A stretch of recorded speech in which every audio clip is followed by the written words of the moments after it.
Kerajaan Demak mulai berdiri sekitar tahun 1478. Hal itu didasarkan pada saat jatuhnya Majapahit yang diperintah oleh Prabu Kertabumi. Para wali kemudian sepakat untuk menobatkan Raden Patah menjadi Sultan Demak Bintaro. Yang pertama, Raden Patah adalah putra Prabu Kertabumi setelah tahta ayahnya jatuh ke tangan Girindrawardhana dari Keling dan Demak menjadi terancam. Maka terjadilah peperangan antara Demak dan Majapahit yang dipimpin oleh Girindrawardhana dan keruntuhannya Prabu Udara hingga tahun 1518. Majapahit mengalami kekalahan dan pusat kekuasaan bergeser ke Demak. Sejak itu, Demak berkembang menjadi dan menguasai jalur perdagangan di Nusantara. Wilayah kekuasaan Demak cukup luas, yaitu meliputi daerah sepanjang pantai utara Pulau Jawa, sedangkan daerah pengaruhnya sampai ke Palembang, Jambi, Banjar, dan Maluku. Pada tahun 1518, Raden Patah digantikan oleh putranya yang bernama Pati Unus. Sebelum menduduki tahta, Pati Unus pernah memimpin armada laut Demak dalam menyerang Portugis di Malaka pada tahun 1513. Namun penyerangan itu gagal. Sekembalinya dari Malaka, ia mendapat gelar Pangeran Seberang Lor. Setelah Pati Unus naik tahta, ia tidak mencoba lagi menyerang Malaka, tetapi tetap memperkuat pertahanan lautnya agar Portugis tidak masuk ke Jawa. Sikap permusuhan Demak terhadap Portugis ternyata sangat merugikan Portugis di Bandar Malaka, sebab Demak tidak lagi mengirimkan barang-barang dagangannya ke Malaka. Para pedagang dari negara lain juga enggan datang berdagang ke Bandar Malaka. Pati Unus meninggal tahun 1521 dan digantikan oleh adiknya yang bernama Raden Trenggono. Setelah naik takhta, Sultan Trenggana melakukan usaha membendung masuknya Portugis ke Jawa Barat. Pada tahun 1522, Gubernur Portugis di Malaka, Jorge Albuquerque, telah mengirimkan Hendrik de Lame kepada Raja Samiam di Sunda. Utusan itu diterima baik, bahkan Portugis diberi izin untuk mendirikan kantor dagangnya di Sunda Kelapa.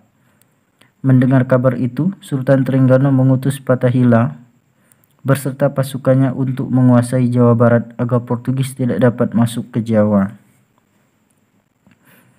Pelatihan adalah seorang guru besar agama Islam dari Pasai dan seorang panglima militer yang cukup cakap. Dengan semangat yang juang yang tinggi, Banten dapat ditaklukkan dan berhasil dikuasainya pada tahun 1527.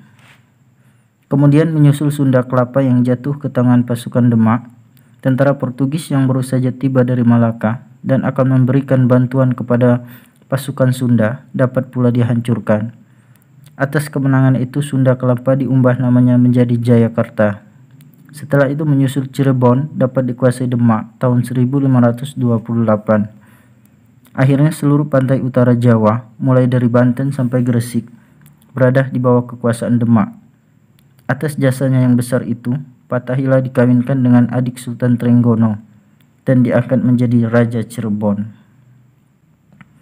Pasukan Demak terus bergerak ke daerah pedalaman dan berhasil menundukkan Pajang dan Mataram. Setelah itu Madura jatuh pula ke dalam kekuasaan Demak. Untuk memperkuat kedudukannya, putri Sultan Trenggana dikawinkan dengan Pangeran Langgar, Bupati Madura.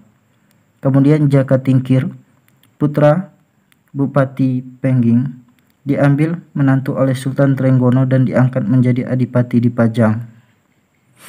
Sementara itu, kawasan Pasuruan di Jawa Timur sedang berkembang sebagai kota pelabuhan dan pusat perdagangan yang mempunyai hubungan dagang dengan Bali, pulau-pulau di Indonesia bagian tengah dan timur, serta bangsa Portugis.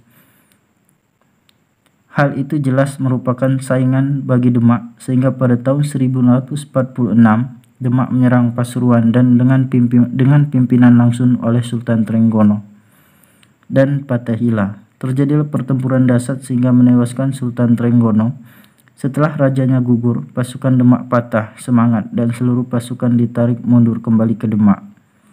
Wafatnya Sultan Trenggono inilah yang menimbulkan kekacauan politik yang hebat di Keraton Demak. Negeri-negeri bagian berusaha melepaskan diri dan tidak mengakui lagi kekuasaan Demak. Di Demak sendiri timbul pertentangan di antara para ahli waris yang saling berebut tahta.